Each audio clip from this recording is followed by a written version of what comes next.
मित्रांनो नमस्कार. आज आपण पूर्ण पृष्ठासन या आसनाची माहिती जाणून घेऊया. सर्वप्रथम वज्रासनात बसा. गुडघे व पावलं यात काही इंचाचे अंतर ठेवा. आपल्या गुडघ्यावर उभे राहा. नंतर श्वास घेत उजव्या हाताने उजव्या टाचेला व डाव्या हाताने डाव्या टाचेला पकडण्याचा प्रयत्न करा.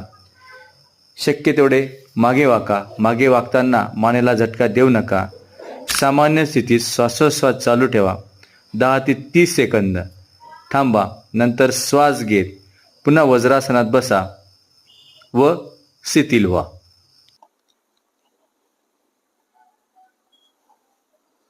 मित्रांनो, तुम्हाला आमचा हा व्हिडिओ आवडल्यास व्हिडिओ लाईक करा, शेअर करा आणि आमचे चॅनल सबस्क्राईब करा. धन्यवाद.